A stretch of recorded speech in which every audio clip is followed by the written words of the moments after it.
Morning class. मैं हूं अभिषेक आनंद और आपको अभिषेक स्टडी फॉर यू चैनल में आपका स्वागत है।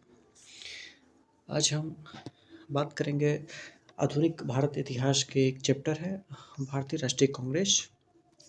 उस टॉपिक पे हम लोग आज बात करेंगे।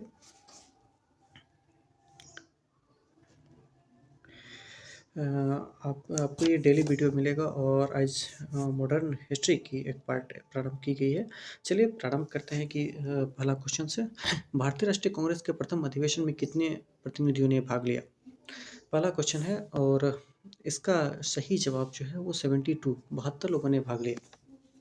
भारतीय राष्ट्रीय कांग्रेस के बारे में बात करें तो 1885 में इसकी स्थापना होती है। पूना में गोकुलदास तेजपाल संस्कृत महाविद्यालय में होता है। भारतीय राष्ट्रीय संघ इसका पहले नाम था। दादा भाई नौरोजी के सलाह पे इसका नाम बदल दिया गया और कुल 72 लोगों ने प्रथम अधिवेशन में भाग लिया। 72 लोगों में कभी कभी पूछा जाता है कि कितने सदस्य कौन से राज्यों या कौन से प्रांतों से भाग लिए, तो बॉम्बे से 38 लोगों ने, ये आप नोट कर सकते हैं। जैसे बॉम्बे से 38 सदस्य भाग लिया था और मद्रास से देखें तो 21 सदस्यों ने भाग लिया था। संयुक्त प्रांत उस समय के लिहाज से देखा जाए तो 7 सदस्य, अभी के परिप्रेक्ष्य में आप देखें तो यूपी बोल सकते हैं, उसको आप यूपी बोल सकते हैं। पंजाब से भी 3 सदस्य और बंगाल से भी 3 सदस्य।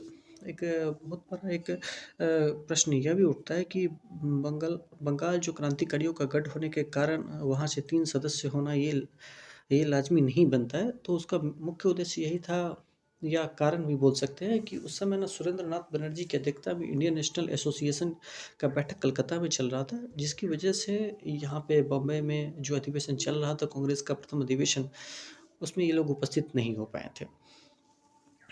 अब बात करें कांग्रेस के महत्वपूर्ण सदस्य जो उस वक्त स्थापना के वक्त थे, वो महत्वपूर्ण हैं। देखें तो पहले तो दादा भाई नौरोजी की बात कर ले। दादा भाई नौरोजी हैं, उसके बाद है केटी तेलंग, ये सब नाम आप नोट कर लीजिए, इंपॉर्टेंट नाम है। और उसके बाद है आनंद चार्लू है, फिरोज शाह मेहता हो जाएंगे, गोपाल कृष्ण गोखले हो जाएंगे, दिनसा वाचा है, मदन मोहन मालवीय हैं। जैसा हमने आपको बताया कि सुरेंद्र नाथ बनर्जी जो अपियर नहीं थे क्योंकि वो इंडियन नेशनल एसोसिएशन के बैठक में व्यस्त थे, जिसकी वजह से वो नहीं आ पाए। और कुल सदस्य 72 लोगों ने भाग लिया। और इसमें इम्पोर्टेंट के बात करें तो परिप्रेक्ष्य में तो ये 28 दिसंबर 1885 कांग्रेस का गठन आप लोग याद कर सकते हैं। अध्यक्षता की बात करें तो उमेश चंद्र बनर्जी हैं। सचिव की बात में करें एलोन होम्स कर सकते हैं। और उस समय के वायसराय भी पूछ लिया जाए क्वेश्चन, हालांकि पूछा जाता है ये। कांग्रेस की स्थापना के समय वायसराय कौन था, तो लॉर्ड डफरिन था। और आप ये भी उनका मुख्य कांग्रेस का मुख्य उद्देश्य था स्थापना करने का, वो ब्रिटिशर्स के द्वारा ही ये स्थापना किया गया था। इनका मुख्य उद्देश्य था कि विभिन्न प्रांतों के नेताओं को एकजुट करना, क्योंकि बहुत से प्रांत भारत में, तो उन सबों को एक साथ एकजुट करना ताकि कोई भी राष्ट्रीय स्तर का आंदोलन हो तो उसे एक साथ बैठ के ख़त्म किया जा सकता है। और उसके पीछे राष्ट्रीय एकता का भी विकास हुआ। भारतीय जनमानस की समस्याओं का विचार विमर्श करना और समाधान करना एक मंच पे, ये बहुत बड़ा योगदान भी कहा जा सकता है। और भारतीयों और अंग्रेजों के बीच में संबंध सुधार करना भी ये सही था, क्योंकि यहाँ पे लैंग्वेज के परिप्रेक्ष्य में बहुत बड़ी भिन्नता पाई जाती थी। और इसके बीच में एक संबंध के लिए एक अच्छा संस्था बनाया गया था कांग्रेस के बारे में। तो ये पहला क्वेश्चन ये हुआ। अब हम दूसरे क्वेश्चन की तरफ चलते हैं। इंडियन नेशनल कांग्रेस की प्रथम भारतीय महिला अध्यक्ष कौन थी? यहाँ पे बात की गई है प्रथम भारतीय महिला अध्यक्ष की बात की गई है। तो प्रथम भारतीय महिला अध्यक्ष की बात करोगे तो सरोजनी नायडू हैं। सरोजनी नायडू। और प्रथम भारतीय महिला अध्यक्ष की बात करेंगे तो एनी बेसेंट का नाम आता है। चलिए देख लेते हैं सरोजनी नायडू जी के बारे में जान लेते हैं। ये 1925 में बने हैं और ये कानपुर के अधिवेशन में बनी है सरोजनी नायडू। इनमें 2-3 बातें हैं जो आप ऐड कर सकते हैं। हालाँकि प्रथम भारतीय महिला अध्यक्ष थीं और दूसरी जो सबसे ज़्यादा इम्पोर्टेंट है वो हिंदी को राष्ट्रीय भाषा घोषित करने का प्रस्ताव यहाँ पे आया था। तो हिंदी को प्रमोट 1925 ईस्वी में सरोजिनी नायडू की अध्यक्षता में ये प्रस्ताव रखा गया था कि हिंदी को प्रमोट किया जाए। और एक सॉन्ग आप लोगों ने सुना है, विजय विश्व तिरंगा प्यारा, पहली बार यहीं गाया गया था कानपुर यूपी में, सरोजिनी नायडू की अध्यक्षता में। श्रीमती एनी बेसेंट की बात करें तो इन्हें हम आगे टॉपिक में देखेंगे, क्योंकि इन पे एक बड़ी पॉइंट है और हम चाहते हैं कि क्वेश्चन के साथ ही इनको देखा जाए। चलिए तीसरा क्वेश्चन देखते हैं कि ईस्वी सन 1929 में लाहौर में आयोजित भारतीय राष्ट्रीय कांग्रेस के अधिवेशन की अध्यक्षता किसने किया था? 1929 की बात की गई है तो इसका सही जवाब जो होगा वो जवाहरलाल नेहरू हो जाएगा। एक मिनट पेन, हाँ जवाहरलाल नेहरू जी हो जाएंगे। ये 1929 की बात है, ये 1929 की बात है और जवाहरलाल नेहरू थे और ये हुआ था लाहौर में, जैसा आपको क्वेश्चन में ही लिखा हुआ है। और इसमें दो तीन चीज़ बातें हुई कि कांग्रेस का इसमें लक्ष्य जो पूर्ण स्वराज था उसको स्थापित किया गया। 31 दिसंबर 1929 को रात 12 बजे रावी नदी के तट पे तिरंगा झंडा फहराया गया और पूर्ण स्वराज के लिए एक संकल्प पारित किया गया। 26 जनवरी 1930 को पूर्ण स्वाधीनता दिवस के रूप में ही मनाया गया। इसी दिन ये घोषणा हुआ था और सविनय विज्ञान आंदोलन के तहत दांडी यात्रा की शुरुआत करने की अनुमति भी यहीं से मांगी गई थी। तो ये बहुत इम्पोर्टेंट है 1929 का अधिवेशन। इसके पीछे के बैकग्राउंड में जाएं तो देखेंगे कि 1928 में कलकत्ता में हुआ था, मोतीलाल नेहरू इनकी अध्यक्षता किए थे। इनमें नेहरू रिपोर्ट को स्वीकार करने का प्रस्ताव रखा गया था, लेकिन अंग्रेज इसको नहीं मानते हैं और इसी में आक्रोशित होकर के अगले साल उनके पुत्र जवाहरलाल नेहरू जी ने पूर्ण स्वराज की मांग रख दिया यहाँ पे सबके सामने। यही इसके परिप्रेक्ष्य में आगे फिर देखते हैं। क्वेश्चन नंबर फोर्थ देखते हैं, वे साम्राज्यवाद में लड़ते भी थे और सहयोग भी करते थे, यह कथन किसके द्वारा कहा गया था? तो एक बार फिर से आप इस टॉपिक को देखिएगा, वे साम्राज्यवाद से लड़ते भी थे और सहयोग भी करते थे, यह कथन किसने कहा था? तो ये कथन जो है वो रजनी पामदत्त जी का है। रजनी पामदत्त ने कहा था कि वे साम्राज्यवाद से लड़ते भी थे और सहयोग भी करते। उन्होंने किस राजनीतिक गठबंधन के बारे में बात किया था? ज़्यादातर देखें तो ये कांग्रेस के बारे में ही बात किया गया था, क्योंकि ये एक मैन इन मिडिल का काम करते थे कांग्रेस, क्योंकि ये अंग्रेज की भी बातें सुना करते थे और फिर लोगों की बात में सुन करके मैन इन मिडिल की तरफ से देखते थे रजनी पामदत्त जी। अगले क्वेश्चन की बात करते हैं, पहली बार स्वराज्य शब्द का प्रथम प्रयोग किस अधिवेशन में किया गया था? तो स्वराज्य शब्द की बात किया जा रहा है यहाँ पे।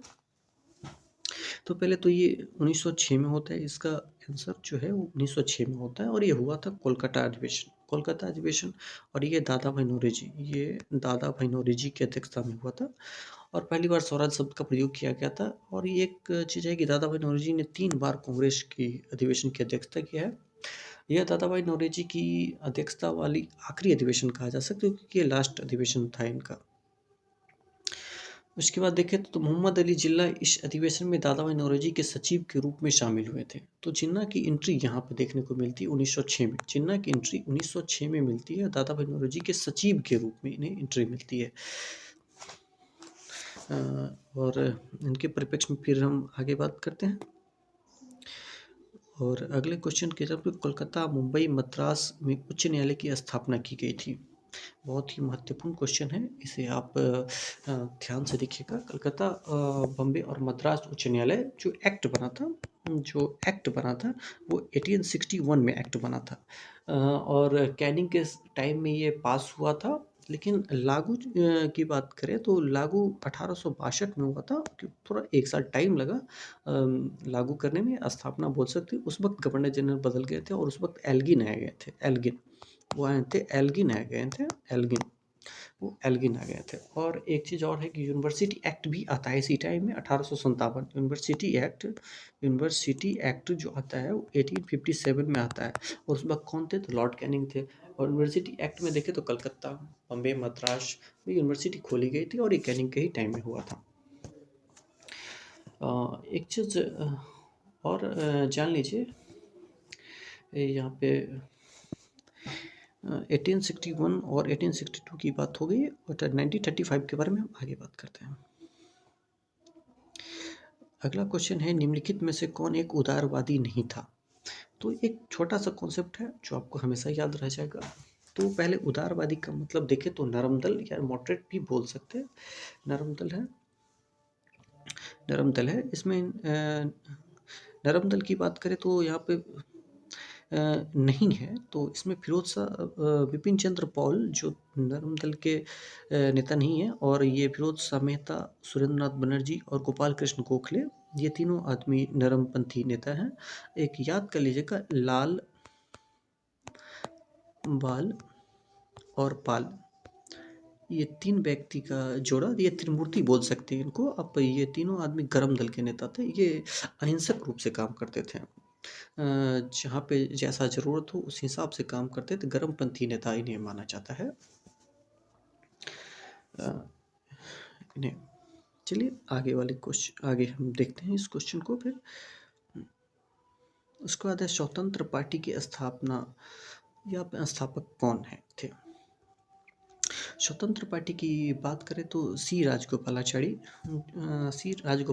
स्वतंत्र पार्टी के संस्थापक हैं। ये आज़ाद देश के पहले भारतीय गवर्नर जनरल और last governor general of India भी बोल सकते हैं, इनको बोल सकते हैं। इससे ज़्यादा इनके परिप्रेक्ष्य में इनसे ज़्यादा क्वेश्चन बनता नहीं है। चलिए आगे हम देखते हैं क्वेश्चन। निम्नलिखित में से ईस्ट इंडिया एसोसिएशन की स्थापना की थी? तो ईस्ट इंडिया एसोसिएशन की बात करें तो दादा भाई नौरोजी थे। ईस्ट इंडिया एसोसिएशन की स्थापना दादा भाई नौरोजी ने किया था। ये किया था 1866 में। वन लाइनर क्वेश्चन है, इसको आप ऐसे ही रट्टा मारना पड़ेगा। 1866 में दादा भाई नौरोजी ये इंडिया की बात इंग्लैंड में जाकर के एक यहाँ की सामाजिक दुर्दशा की बात वहाँ पे करते थे उस एसोसिएशन में जा कर के। चलिए अगले क्वेश्चन को फिर देखते हैं। और हमारा आज का आखिरी question, British house of commerce में चुनाव लड़ने वाले पहले भारतीय थे? ये क्वेश्चन जो है बराबर फंसाता है विद्यार्थियों लोगों को, क्योंकि सबसे पहले चुनाव लड़ने की बात की गई तो डब्ल्यू.सी. बनर्जी थे, पहले चुनाव लड़े थे ये। क्योंकि डब्ल्यू.सी. बनर्जी, और हराया था किनको, तो एक नाम है, आप इनको नोट कर सकते हैं, चार्ल्स क्रेसर एक व्यक्ति थे, उनको हटाया गया था। और डब्ल्यू.सी. बनर्जी पहले व्यक्ति थे जो ब्रिटिश हाउस ऑफ चुनाव में, लेकिन इसी के पार्ट बने थे दादा भाई नौरोजी। और 1892 में इलेक्शन लड़े, और फिंस बड़ी एक जगह है, वहाँ से ये लड़े थे दादा भाई नौरोजी, और वहाँ से ये जीत भी गए थे। तो प्रथम व्यक्ति जो चुनाव लड़े थे डब्ल्यू.सी. बनर्जी, और उसका एक पार्ट बने थे, ब्रिटिश हाउस ऑफ कॉमर्स का एक पार्ट बन गए थे वो दादा भाई नौरोजी। तो इसका आंसर, सही आंसर होगा डब्ल्यू.सी. बनर्जी।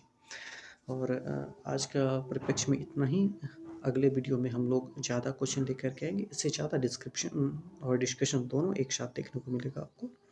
ये पहली वीडियो, आप लाइक सब्सक्राइब करने की एक उम्मीद आपसे रखते हैं। चलिए ठीक है, धन्यवाद।